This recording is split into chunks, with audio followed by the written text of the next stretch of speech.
So you would think that this far into playing with Zooms and like conferences and things, we'd have managed to find better solutions for how we're going to pull the folks in from elsewhere, how we're going to pull the folks in the room. And it's always the tiny little things that get you. I'm Norman Beer. I am going to be talking to you a little bit about the work that we do at OLI, how we're thinking about generative AI, hopefully how we're exploring it intentionally. I'm going to warn you first that this is the first time that I've given this talk. I guess maybe obviously based on the sort of fumbling that I'm doing up here, trying to log into multiple accounts. But so I want to warn you that it's really more of a loose collection of things I've been thinking about than it is really well thought out. Always good to apologize in advance. And I've also just eaten up a good 10 minutes of my time playing with technology. So before I dive in, let me give a question. First, who's excited about AI here? Who are my enthusiasts? Hands up. Got a couple of you. Where are my skeptics? Couple skeptics. All right. Right in the middle. Huh? Whispering the bad things and not whispering the enthusiastic things. You sad, David? You wish you were there? Yeah. All right. So who am I? Before I tell you who I am, let's get our friend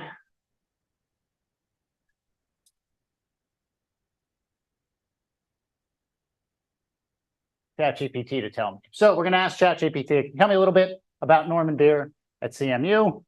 ChatGPT is going to give me this great answer, but occasionally when I need an ego boost, I'll go back and ask again, because not only am I at CMU, which is accurate, suddenly I've developed a deep background in computer science and artificial intelligence.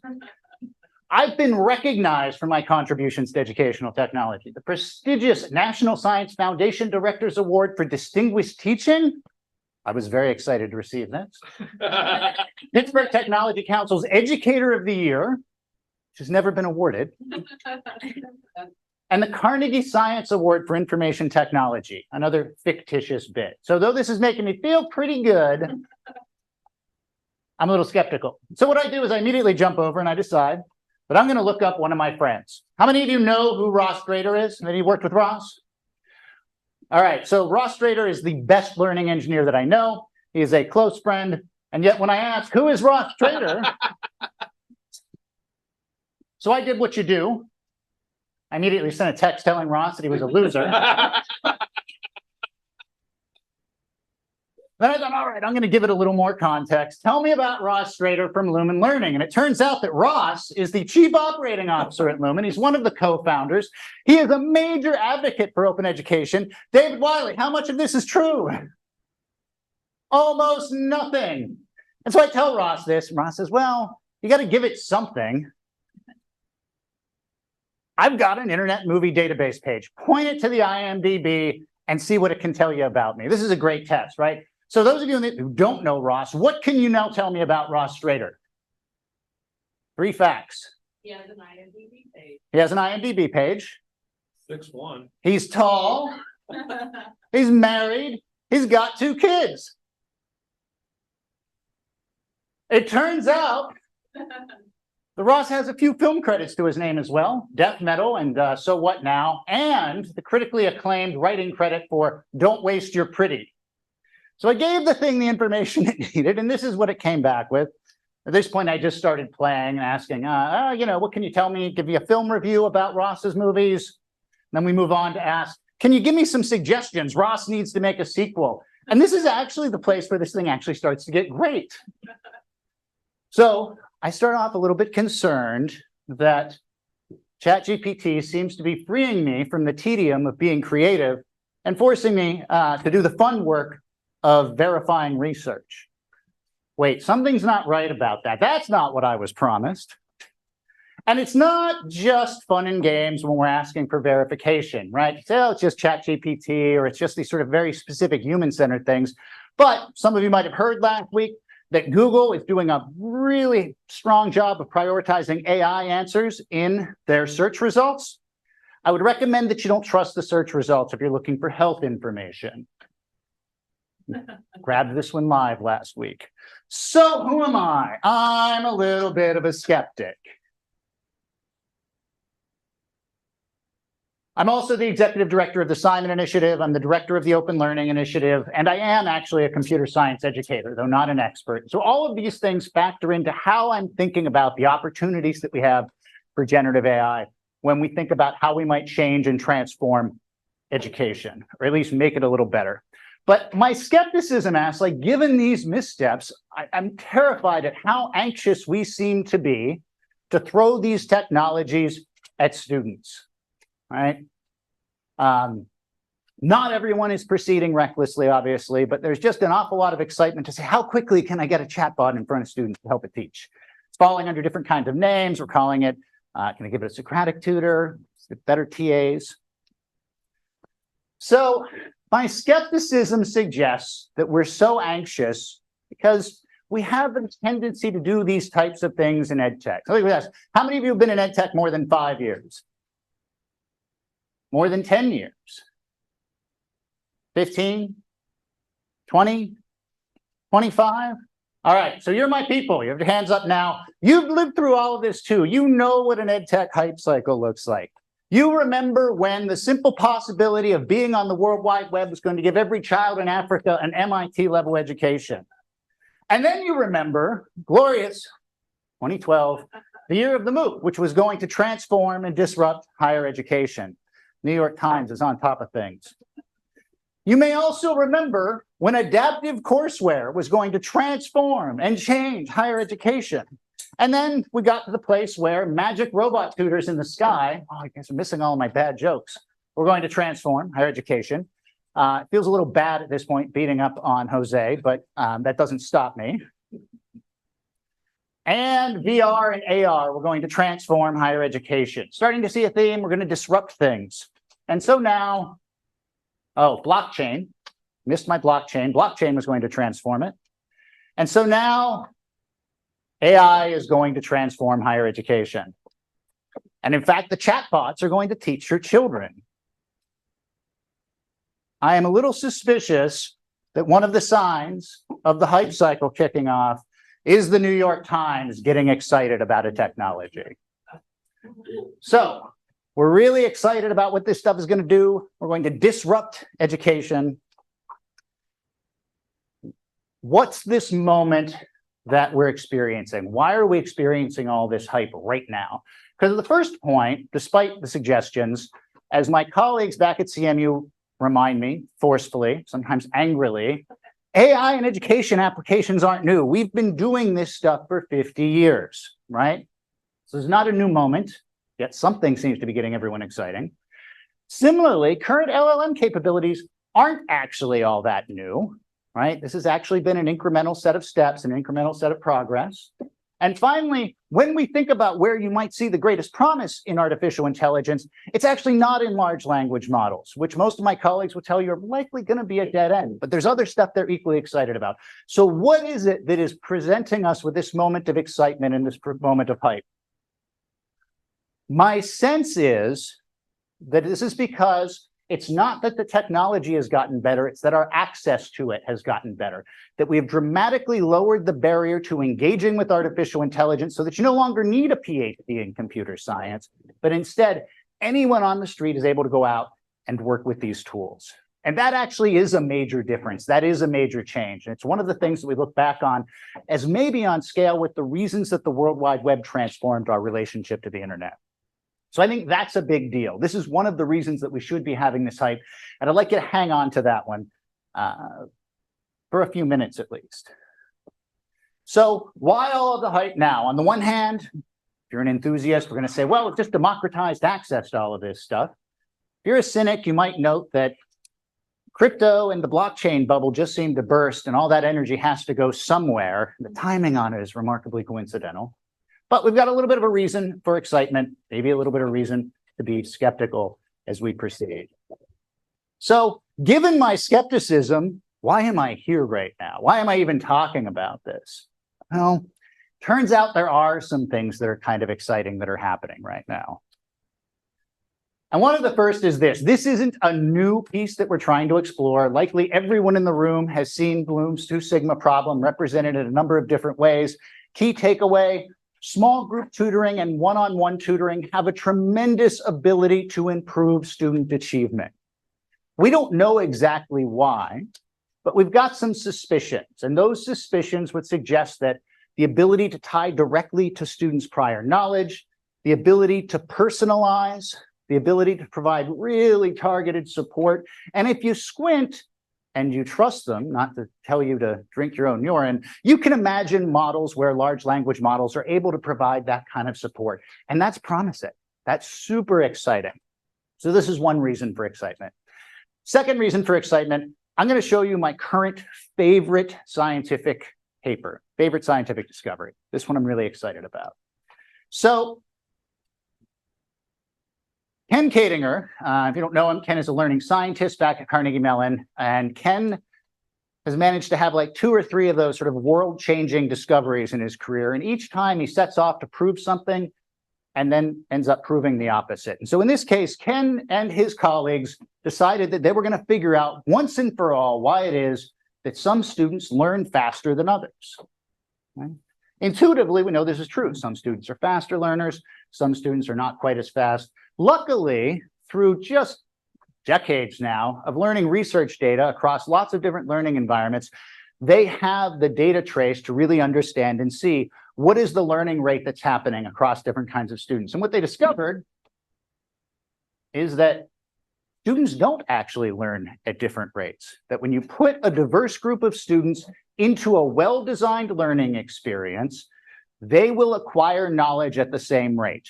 So we get something really interesting that happens, which is that what you start to see is that the students are entering the course at different places, that with each additional opportunity to practice a skill, they acquire the same amount of knowledge. So their learning rate is the same. We're not seeing faster or slower learners. What we are seeing is a literal opportunity gap as they walk in the door. This is interesting if I look at it for one set of educational technology, geometry tutors, but surely this can't hold, right? So we decided to look at a few other courses: fraction game, OLI statistics online, English grammar tutor. And it turns out that this pattern seems pretty consistent. It has an awful lot to do with how your course is designed. And when we continue to look at different courses and different kinds of programs, we're starting to see this pattern repeat over and over and over again.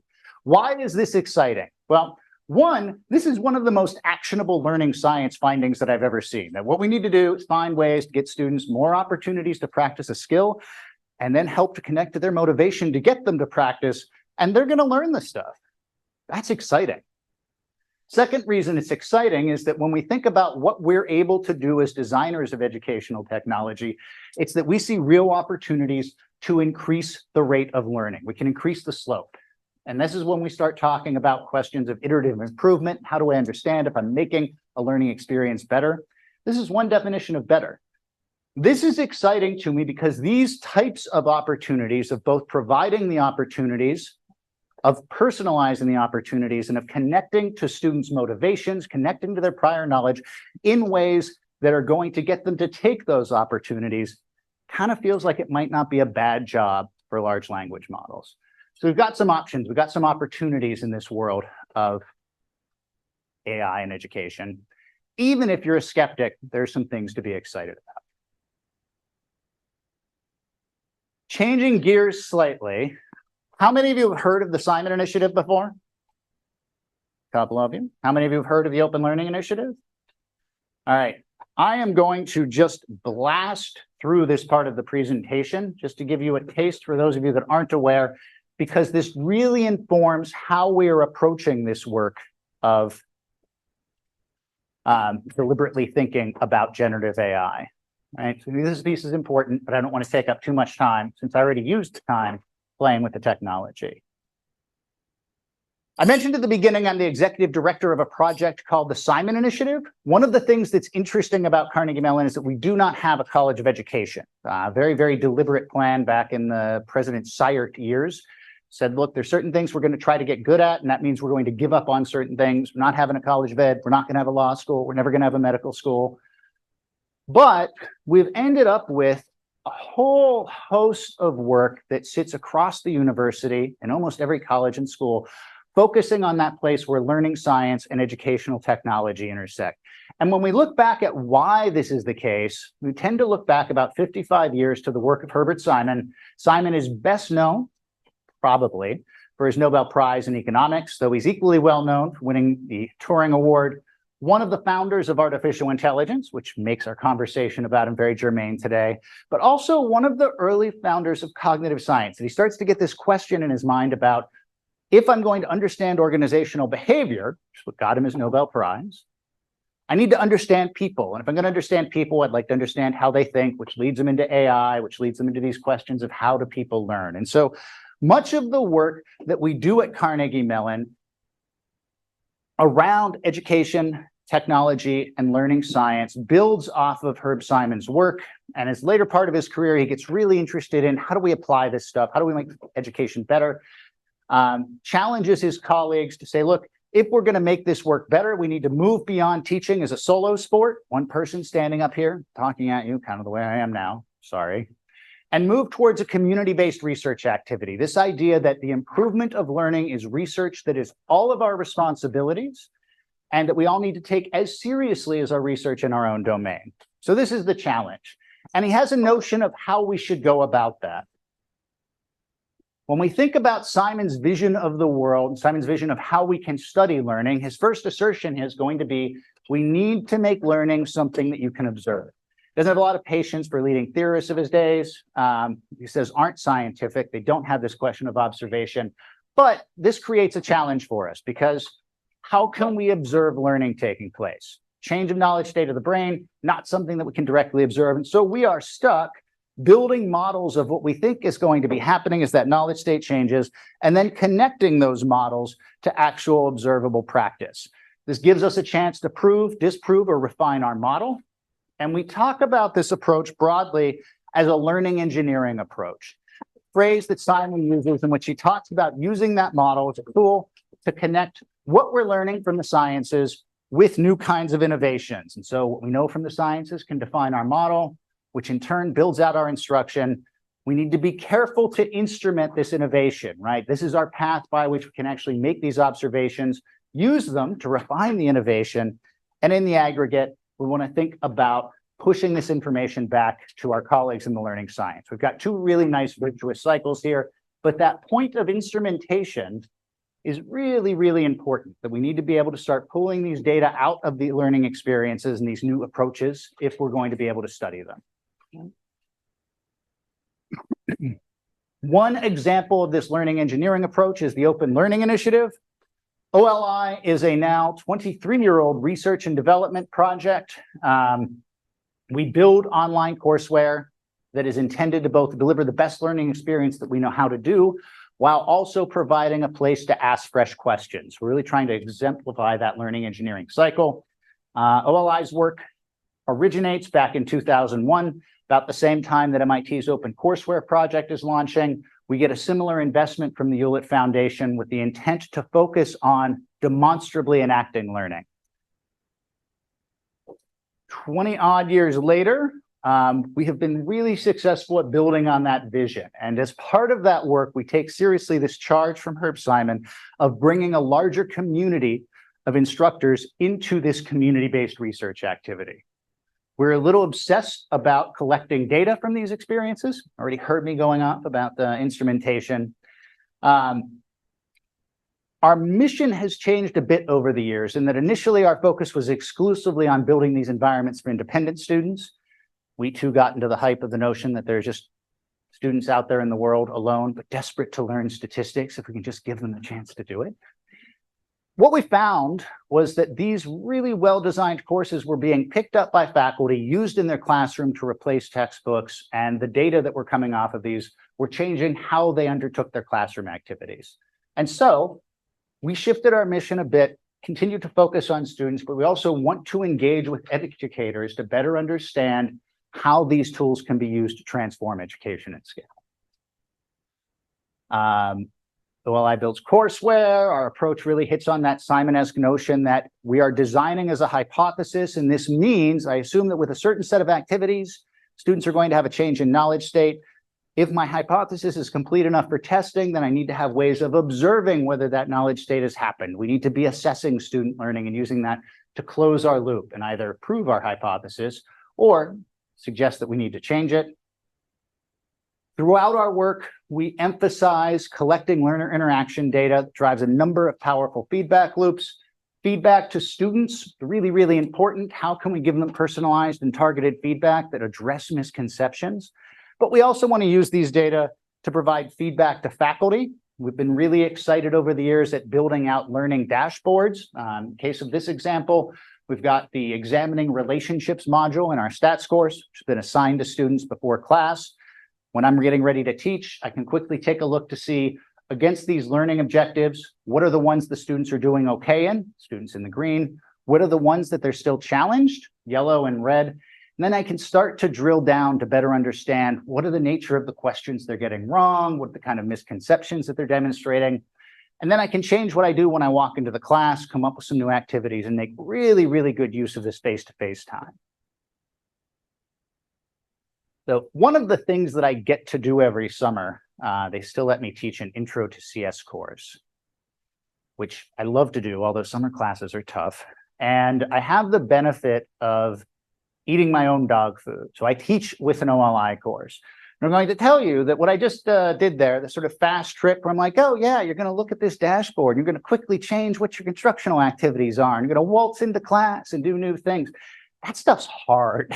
And it's not nearly as easy as I just spun it. This is going to be important in a little bit. So we've got other aspects where we're trying to design, leverage these data to improve course designs, and we want to leverage these data to improve research. I was mentioning earlier a well-designed learning experience. This is one of the tools that we use to understand the design of learning experiences. We talk about these as learning curves. It's a tool that comes out of Data Shop back at Carnegie Mellon. The idea here is that for every opportunity that a student has to learn a specific skill, knowledge component in the Data Shop world, we want to track how much assistance they need to get it right. We're doing this across the aggregate of all students that have taken the class. So in this case, we're looking at an engineering statics course. First opportunity to solve a problem. Students about 50% of the time need help. They get it wrong, they ask for a hint. What we see over these additional opportunities is that they need less and less help, and that eventually students are able to answer these questions without assistance. They're able to demonstrate that they have this skill. Right? So this is a perfect learning curve, perfect learning model. You're seeing learning taking place. Most of the time, our learning models don't look like this, right? Usually we're going to find that we've got skills that maybe the students didn't need to be taught, or we've got skills that seem to mismatch different skills, combine them together, that we need to tease them out and make sure that we're getting enough opportunities for practice. But we can think about that abstraction of, is my learning experience well designed? I can think about it as a set of opportunities to practice a skill, and suddenly this starts to tie back in terms of how we think about when we're providing opportunities. Different pieces of the work start threading together. OLI has had a lot of success in the research. Happy to share this out at some other point. We're probably best known for that statistics work even now. But beyond the research work, we have had a pretty successful run and reach in terms of seeing these courses used in live classrooms and continuing by independent enrollments. Lots of courses. As SUNY faculty, all of these courses are available to you via SUNY OER services. What we're currently working on now, and which you're going to see an example of in a little bit, is our new next generation platform called Taurus. Taurus is intended to really open the doors of building this kind of courseware and researching these kinds of courses to anyone that wants to jump on, build and design. There's a workshop on using Taurus that's happening, I think, 2 doors down right now with one of my colleagues. And we have had now a multi-year partnership with SUNY OER services that looks at leveraging and using these courseware, but also really trying to build capacity for building courseware, doing learning science research, and innovating across the ed tech space. If you haven't paid any attention to this partnership, I hope that you will at some point. We've got a lot of different things that we do together. Pretty exciting. So back to the topic at hand, just told you about a learning engineering approach. What does this mean for how we're thinking about and how we're approaching the use of AI in OLI courseware. I'm going to point to someone else's work. Justin Reich has a fantastic book, Failure to Disrupt. Have any of you read Failure to Disrupt? Oh, okay. So whatever else you take away from this talk, go grab a copy of Justin's book, because this entire little rant that I just did about the ed tech hype cycle, Justin actually does a authentically scholarly dive into why do we keep seeing these promises of great disruption in education, and why do we never seem to see education disrupted? One of the examples that he points to, OLI, emphasizes this notion that we're not showing up promising to disrupt anything. Instead, what we think about is this work as research-based, as work that we want to move in increments, small steps, continuous improvement. And that's the perspective that we like to try to bring to this AI work, even in the midst of all this excitement and heat around it. And what that means is that there's a real need to approach the work deliberately and intentionally. There's a natural tendency, I think, among technologists and enthusiasts, both, to find this new thing and say, oh, I'm gonna find some ways to use this. How can I pull this into my courseware? We're trying to take a more thoughtful approach there and asking, why are we bringing it in? How are we bringing it in? And so really sort of pulling in this notion of a principled approach that can balance that excitement and that desire to innovate with a deeper commitment to research and understanding why it is that we're trying to pull these components together. And as we think about that piece, it gets back to that question of what is it that we're trying to achieve? What is our end goal? And I think that this is often a place that the ed tech hype cycle forgets. They start to try to maximize utility for the wrong things. And so as a reminder, the reason that we're all here working at post-secondary institutions is that we're trying to support learning, right? If we're able to make learning more robust, accelerate learning, advance it, then we're probably trying to do the right thing. If the frictions or efficiencies that we're trying to address aren't in service of learning, but are instead in service of, say, blasting out as many lecture videos to the world as we can, looking at edX and Coursera right now, then maybe we're not focused on the right thing. Second point on this is to continue to remember what the larger picture of this work is, that we get caught up very often in the small minutia of pulling these new technologies into our learning experiences. So what is that big picture? Because right now, many of the conversations that are taking place on my campus, conversations that I'm having with others off campus, tend to focus very much on what does this mean for what I'm already doing, right? This question of cheating, this question of what's happening with my assessments and activities, like how do I adjust for that? And this is an important question. It's a hard one. It's not one that I've solved for my summer class. Similarly, there's a slightly higher level question that's asking, like, how can these tools change my instructional practices? Are there opportunities for me to do things differently in my classroom, in my courseware? But that leads us, at least those in the courseware space, to this larger question of what are the affordances that these tools might offer for designing new kinds of learning experiences, for authoring new kinds of materials, and finally, how can we make the improvement of those materials easier and better? And so I've been trying to encourage folks to take that extra step and ask, like, writ large, not just in our small classrooms, which are still important, but also when we start to expand the use of these technologies out across a broader set of materials and approaches, where are there chances to bring more efficiencies there? Where efficiencies mean better learning for students. But the other point that I think folks haven't been digging into enough is this question of the curricular impact that generative AI is going to have. And each time I talk about this, it feels a little like that question of, we're underestimating change over 2 years, underestimating change over a decade. One of my colleagues at ASU is a real generative AI enthusiast. Like, he's super excited about it. He's got this big vision that instead of having course entrance surveys, for example, we should replace them with entrance interviews, because obviously the students would love to jump onto courseware and then have a conversation with an artificial agent. Like, who wouldn't love to do that, right? And so he's been very excited at opportunities to pull this stuff into his practice. And I've asked him a few times now, and usually managed to catch him off guard, do you think that this artificial agent is going to teach chemistry as well as you? can it do as good a job as you can do in the classroom? And he'll usually hem and haw a little bit, because that's an uncomfortable question, right? Like, oh, we're here because we think of ourselves as good educators. And he knows that one road that I'm about to take is to say, well, if it's not as good as you, who gets it, right? You're trying to pawn it off on students that aren't as advantaged as yours, that don't get to be in your classrooms. But if it is as good as you, it's able to teach just as effectively, we've got this problem, because we have experts in post-secondary classrooms because of their domain of study. And if it's just as good at your domain of study as you are, chemistry in this case, why are we teaching chemistry at all if the robots can do this?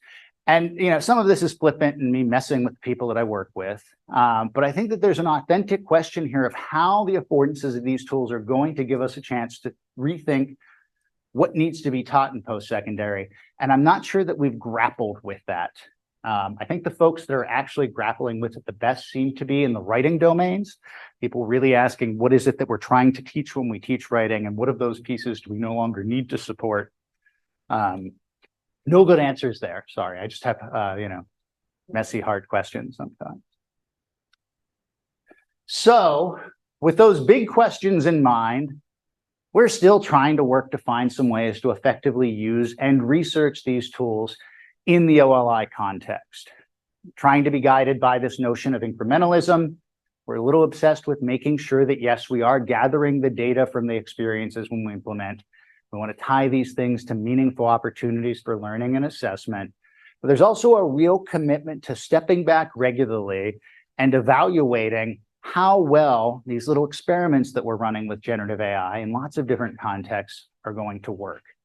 So I think that piece, that commitment to evaluation has been really important, because it's allowed us to be really committed as well to this notion of guardrails, that depending upon the populations that we're trying to support, there are some cases where we just should not ever be throwing access to raw AI at our students without having some experts in the room to try to mediate that experience.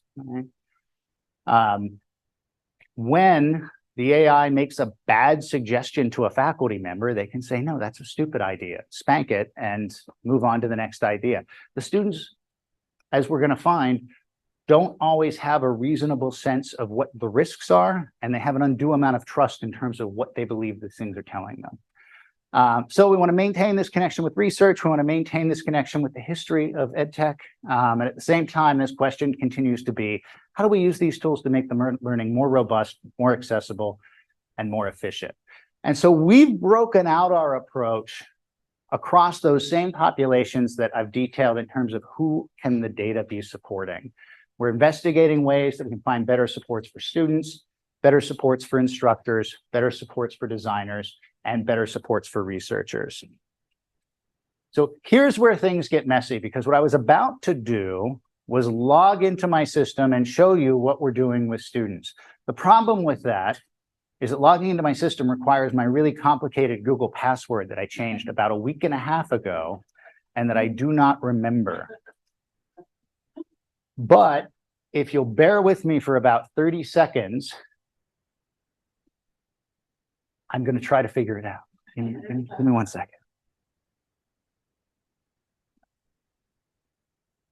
All right. Oh, This is going to be disappointing after all that hype. First, though, let me go back to my Zoom and reshare. Thank you for your patience, folks online. For any of you that have seen the previous OLI interface, this is the new Taurus interface, which is kind of exciting.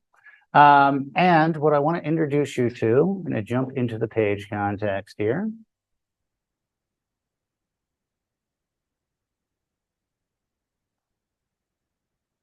So we're going to be learning about atomic theory. And after all my skepticism, I'm going to introduce you to Dot.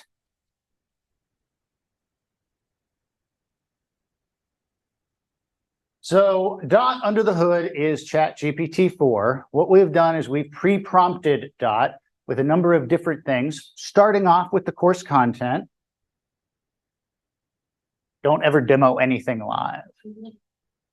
We pre-prompt with the course content, we pre-prompt with the student's knowledge state, and we pre-prompt with the course deadlines, which means that normally by this point, Dot has given me a pretty good idea of what's coming up that's due and what are the places that I'm showing weaknesses, but instead Dot is simply embarrassing me right now. We're going to try this once more.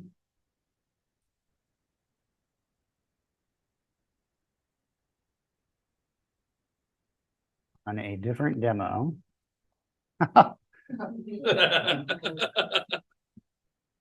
Well, this is why we don't trust technology, and this is why it's the demo server.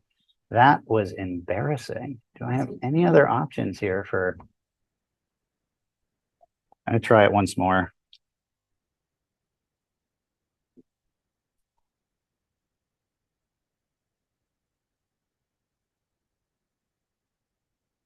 All right, that was embarrassing. I'm sorry. Normally what we're finding is that Dot's giving us pretty good advice.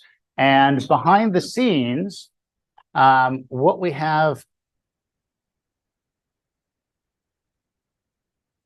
working for us with Dot. Great.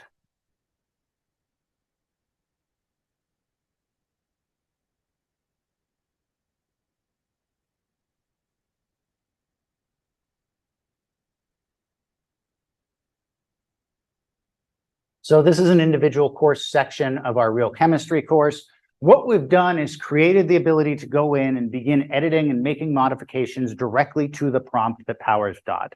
This can happen at a section level so that we can invite our faculty to get involved in trying to help us understand and craft the kinds of guidance and the kinds of information that Dot provides. We're capturing these conversations, though we're stripping out identifiers so that we're able to start to understand what are the kinds of prompts that seem to be more effective, what are the kinds of information that seems to be helpful in this case.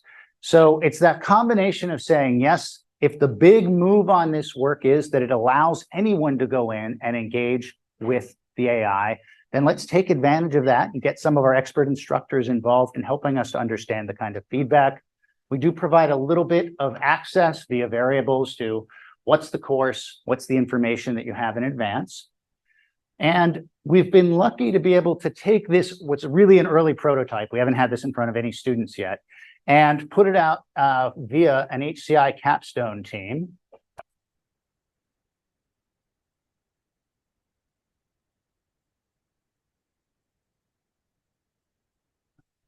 Get back to my friends in the Zoom room. So what does our HCI capstone team find? One of the first things that they find, they spent the past semester digging in, doing user interviews and researching, students trust that agent. Because it is sitting inside the context of the courseware, they were confident that they could trust it more than ChatGPT or anything they could find out in the open web. That's uncomfortable given that it's just ChatGPT under the hood, right? Should they trust it? I don't know. You will be shocked to find that given this ability to have an always-on tutor sitting right next to them, students don't know when or how to ask good questions of the thing. And again, this isn't a shock, right? Like anyone that has ever stood in front of a classroom and asked, who has questions? No hands go up. Who's so confused they don't know how to ask a question? And a lot of hands go up. Know that our students aren't walking in generally knowing how to come up with the right set of questions to ask. These two pieces are interesting to me because I think there are some opportunities to recognize that if the students are going to trust this thing more so than they want to run out and find some other tool, and we can use this as a way to start to support them more directly in terms of how do I identify when I need to ask a question? How do I engage in a metacognitive cycle? Then these are also that kind of support for metacognitive thinking, self-reflection are exactly the kinds of things that I would like the AI to be encouraging my students to do, rather than solving their health problems. When you interview students, they're actually really interested in ways that the tools can start to promote conversations with other learners. How can it help with study groups? Are there chances here for it to connect me with other human beings, which is fantastic.